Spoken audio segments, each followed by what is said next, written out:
In this video, I will show ChatGPT unusual activity has been detected from your device. Try again later problem.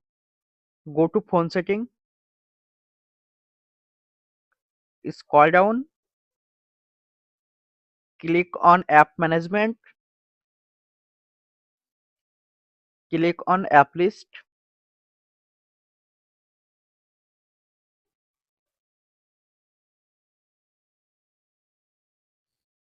scroll down,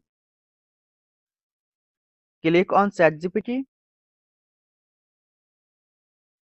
tap on storage and cache, tap on clear storage, tap on delete. Now go to ChatGPT app,